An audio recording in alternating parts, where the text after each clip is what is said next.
あなたはどんな状況でも正気でいられる自信がありますか？舞台はマンミャンの都市ヤンゴン。この街には絶対に足を踏み入れてはいけないとされるとある施設が存在しているんです。薄暗い部屋の中、一人の男の背中に振り下ろされる鞭。男は激痛にじっと耐えていました。さあ、お次はこいつら、どれくらい耐えられるかな。鞭を振るっていた人物は男の傷口に何やら白い粉のようなものを塗り始めます。うわー、もうダメだ、殺してくれ。悲痛な叫び声を上げ涙を流す男。それもそのはず、男の傷口に塗られたのは塩。凄惨な拷問が繰り返されるこの施設は、その恐ろしさからいつしかこう噂されるようになりました。この施設に入った者は 99% 精神崩壊すると。99% の人が精神を崩壊させる地獄のような施設。一体何のために世界中にこれらの施設が存在しているのか。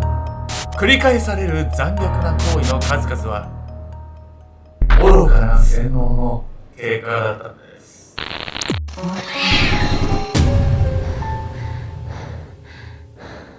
おそうツイッターで流れてくるなんか美味しそうなレシピいいねとかブックマークするけど、大体みんな一回も作ったことないツイッターあるある。けんちゃんです。アルゴメトリ不動の S ヨミヤミコです。本日はですね、人間の精神を崩壊させてしまうね施設っていうのがね、世の中にはあるんです。そしてそんな施設について今回はね、2つご紹介させていただきたいと、ちょっと聞いてるだけで気持ち悪くなってきてくれちゃう。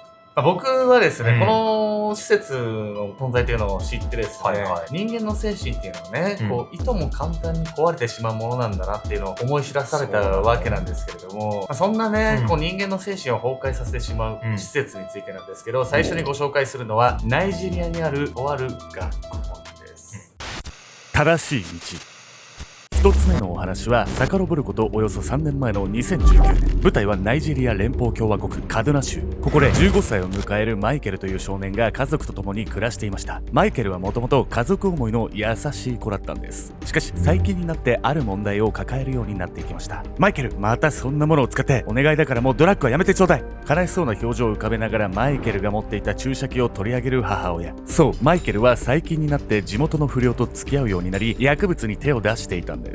マイケルには正しい道に進んでほしい。なんとか悪い仲間から引き離さないと。そう考えたマイケルの母親はあることを思いつきます。それはマイケルをイスラム神学校に入れること。イスラム神学校とはイスラム教の聖典コーランの教えや一般教養を学べる学校のことなんです。さらにこの学校には薬物中毒の子供を更生させるため寮生活をさせ、悪の道から遠ざける目的もありました。まさにマイケルを立ち直らせるには理想的な環境だったんです。初めは学校へ行くのをためらっていたマイケル。しかし両親と学校の先生の説得を受け、ついに彼は決意します。分かったよ母さん、僕も今の生活を続けてちゃダメだとは思ってたから。こうしてマイケルは人生をやり直すため進学校に入ることになったんです。マイケルは今まで学校に行ってなかった？正確に言うと行けなかったんです。というのも学費の問題なんですよね。こればっかりはしょうがないんですけど、普通のねこう学校と比べるとこの進学校っていうのは破格の安さだったんです。マイケルが進学校に入学してからは特に目立った問題もなく平穏な時間が流れているかに思いました。しかしマイケルの母親は息子のことが心配でなりませんでした。マイケルが進学校に通うようになって早半年。実は寮生活を送るマイケルと家族はその間一度も会えていなかったんです。当初マイケルとは3ヶ月に一度面会できることになっていました。しかしどういうわけか学校に連絡を取っても何かと理由をつけて断られていたんです。一方その頃マイケルは、いやマイケル、今日も感心だね。担任の教師は熱心にコーランを読むマイケルの様子を見て満足げに声をかけます。薬物中毒からもすっかり立ち直り、成績も優秀だったマイケルはすっかり教師から信頼されていました。しかしこうした彼の真面目な態度には実は裏があったんです。マイケルは教師たちに悟られないよう虎視眈々とある計画を進めていました。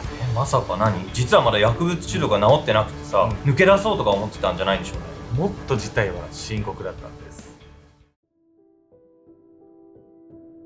ルームメイトたちがすっかり寝静まった深夜、マイケルは体を起こし息を殺しながらベッドを降りた。何も知らずに眠る友人たちを横目で見ながら部屋を後にするマイケル。屋外に出ると夜の空気が少しだけ肌寒く感じた。しかしマイケルの気分は高揚していて、そんなことはお構いなしだった。あそこを越えれば。学校の門が視界に入り、マイケルの歩く速度が徐々に上がっていく。あそこを越えれば俺は自由だ。マイケルは気がつくと走っていた。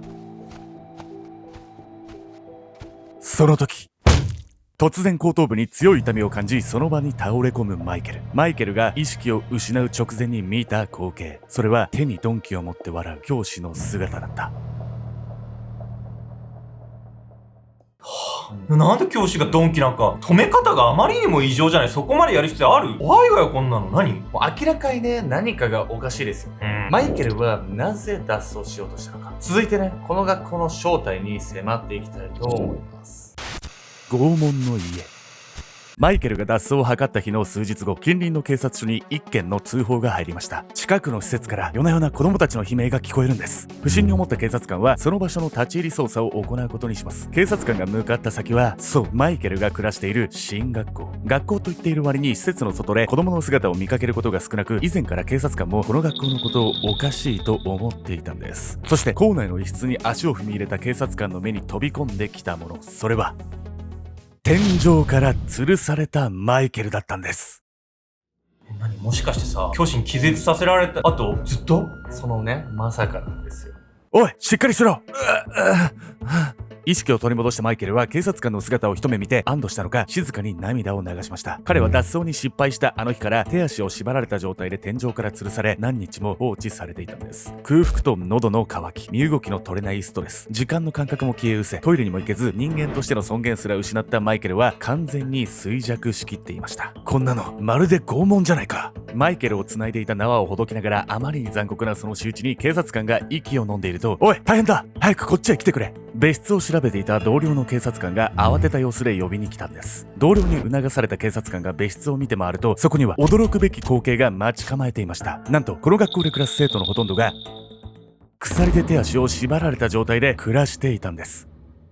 ちょっと理解が追いつかないんだけど、何これ、子供たちが勝手に薬物とか使えないようにってことでしょ？それにしても異常すぎない？これはもうね、更生をしようとかそういうことじゃないですよね。もうだって物理的な強制ですよね、これ。暴力。進学校で生活していた子供たちは全部で約500人。警察官が駆けつけたその時、その子供たちは全員拘束され、痩せ細ってボロボロの状態でした。子供たちは教師から日常的に暴力を振るわれ、まともな食事すら与えられていなかったんです。それどころか学校側が資金を得るため子供たちに物乞いをさせるようなことまであったというんです。そしてマイケルが模範的な生徒を演じていたのは、教師に気に入られることで手足の鎖を外してもらうためでした。彼はそうやってこの地獄のような環境から逃げ出そうとしていたんです。このように進学校の教師たちは子供たちの更生や教育を謳いながら彼らを奴隷のように扱い、自分たちの私利私欲を満たしていたんです。あまりに凄惨なその所業の数々から、後にこの進学校はこう呼ばれることになります。拷問の家と。救出された子供たちは肉体的にも精神的にも深い傷を負っていました。彼らはほとんどが複雑性 PTSD を患い、今でもそのトラウマに苦しめられているんです。 PTSD っ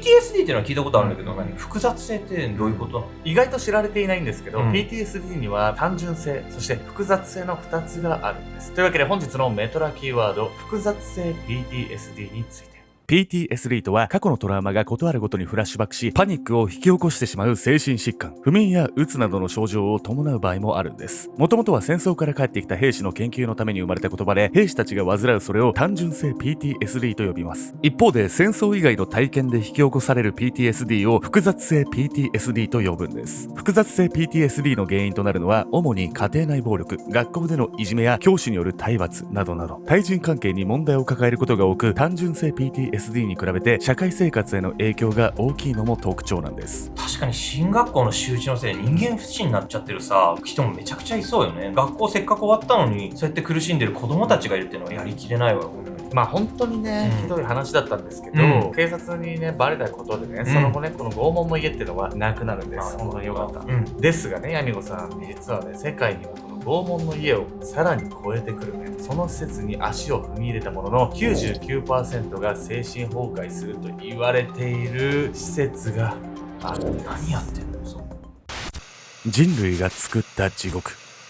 二つ目の話の舞台はミャンマーの都市ヤンゴン。ミャンマーって言いづれえな。あそこは人類が作った地獄そのものです。そう話すのは以前この町のとある施設に入れられていた男性。今なお PTSD に苦しむ彼は怯えた様子で当時のことを振り返ります。ヤンゴンの町に建てられたその建物は数千人の生活スペースが用意された途方もなく巨大な施設でした。しかし施設内は足の踏み場もないほどの人で溢れ返っていました。すし詰め状態の施設では人数分の寝具が用意できるはずもなく、夜は皆硬い床の上に薄い毛布1枚で眠ります。隣の人との間隔はわずか指1本。寝返りを打つことも許されず、赤の他人の寝息で目を覚ましてしまうような、そんな環境だったんです。提供される食事はご飯に砂や小石を混ぜた残飯にも劣るメニュー。栄養価などほとんどないに等しいその食事と、ネズミが我が物顔で走り回る不衛生な環境も相まって、施設内には病人が絶えませんでした。病院に行くにも管理人の許可が必要で、ほとんどの場合は無視されるんです。ここで重い病気にかかることは死を意味していました。一体何の施設なのよこれ。人間の住むような場所じゃないじゃない。1日だけ泊まれって言われても無理ですよ。無理よ。だってもう飯に石とか入って、もうそれ飯じゃなくて石やんっていうね。そしてね、何よりも恐ろしかったのが施設内で横行している暴力だったんです。男は鞭で打たれながら声を押し殺し、じっと痛みに耐えている。ずいぶん辛抱強いな。では褒美にこれをやるとしよう。うわー！ここまで沈黙を守っていた男が思わず声を上げる。鞭を握っていた施設の管理人が傷口に塩を塗りたくったから。染みたか？すまなかったら。管理人は痛みに苦しむ男を見て不敵な笑みを浮かべる。さあ、お次は何がいい？電気ショックか火炙りか？いや、これがいいな。そう言うと管理人は厚手のビニール袋を手に取る。そしてその袋で男の顔を覆ってしまった。なんだって？よく聞こえないな。男の言葉は管理人の耳には届かない。息ができなくなった男はそのまま意識を失ってしまった。施設で行われていた拷問の内容はこのほか多岐にわたります。手錠をかけ天井に吊るした状態で殴る蹴るの暴行を加える。氷の上に正座させ長時間放置する。突然注射器で得体の知れない薬物を注入された人もいました。そんな拷問の中でも施設の管理人が特に好んだのは犬を使った拷問。手足を縛った状態で砂利道を這わせ、数匹の犬にその後を追いかけさせるんです。犬に追いつかれれば噛みつかれ、這っている男は大怪我を負ってしまいます。こうした地獄のような拷問を繰り返すことで管理人は日々のストレスを発散していたんです。何よ、この人間のすることとは思えないじゃない。ほんとゾッとするわね。これさ、もちろんこうやって監禁して拷問してた卑劣な犯罪者たちは逮捕されたんでしょ、その後。実は逮捕されていませんし、この施設は今も存在しているんです。どういうこと？こんなね、凄惨な事件が繰り返される施設の正体は一体何なのか、ついにその核心に迫っていきたいと思います。公認された暴力行為。1871年、ミャンマーの都市ヤンゴンに悪名高いその施設が建築されました。その名もインセイン刑務所。まるで大きなピザのような形をした建物の収容人数は約5000人。2018年時点でその倍以上の1万2000人がここで生活しているんです。衛生面や食事などの設備が整っていないのは、このように収容人数のキャパシティを大きくオーバーしているためでした。ただ、施設が行き届いていないことは100歩譲って理解できるとして、不可解なのは残虐な拷問の数々なんです。罪を犯した人間が社会復帰を目指す刑務所という場所で、なぜあれほどの拷問を行う必要があるのか。実はそれはインセイン刑務所が通常の刑務所と全く異なる目的で運営されているから。インセイン刑務所の真の目的、それは精神破壊と洗脳なんです。囚人たちへの拷問の数々は全て彼らの思想を根本から変えようとするためのものだったんです。じゃあ何、その凶悪犯を収容してさ、もう洗脳して更生させようとしてるとかってこと？そんなことではない。どういうことじゃん？本当にね、僕らの思う刑務所とは全く別の場所だと思った方がいいんです。インセイン刑務所に送られる人々のほとんどはなんとごく普通の一般国民。凶悪な犯罪を犯したわけではなく、ただミャンマーの軍事政権に従わなかった人々なんです。ミャンマーでは軍部が政治の主導権を握っているため、国民が民主化を訴えデモ活動を行うことが多々あります。ミャンマー国軍はそうやってデモを行った国民を武力制圧し、場合によっては逮捕してしまうこともあるんです。近年ではこのような軍部の暴力行為を報道したジャーナリストが逮捕されるケースも増えています。しかも厳密な捜査が行われるわけでもなく、場合によっては裁判が開かれずにインセイン刑務所に収監されることすらあるんです。政治家のアン・サン・スー・チンさんもインセイン刑務所に収監されたうちの一人。彼女は非暴力による民主化を掲げる指導者だったため、2003年と2009年の2度にわたって服役したんです。全然想像及ばない世界なんだけどさ、ミャンマーでは軍人になると国民に暴力を振るうように教えられるってこと？信じたくないんですけど、実は軍にね、入るとそういう洗脳を受けるみたいなんです。そして刑務所で働く刑務官たちもそれは同じだったんです。仕事として毎日のように拷問を行うインセイン刑務所の刑務官。彼らにはまず自分たちは特権階級であり国を守る崇高な任務を与えられているという刷り込みが行われるというんです。日々そうした刷り込みが行われるうちに一般の国民を見下すようになり、国民に対しどんな残虐行為を命じられても一切ためらわなくなるんです。現在は非暴力を訴えていたアウン・サン・スー・チーさんが表舞台から姿を消したことで、ミャンマーの情勢はさらに泥沼化。武装した国民と軍の骨肉の争いが今も繰り広げられているんです。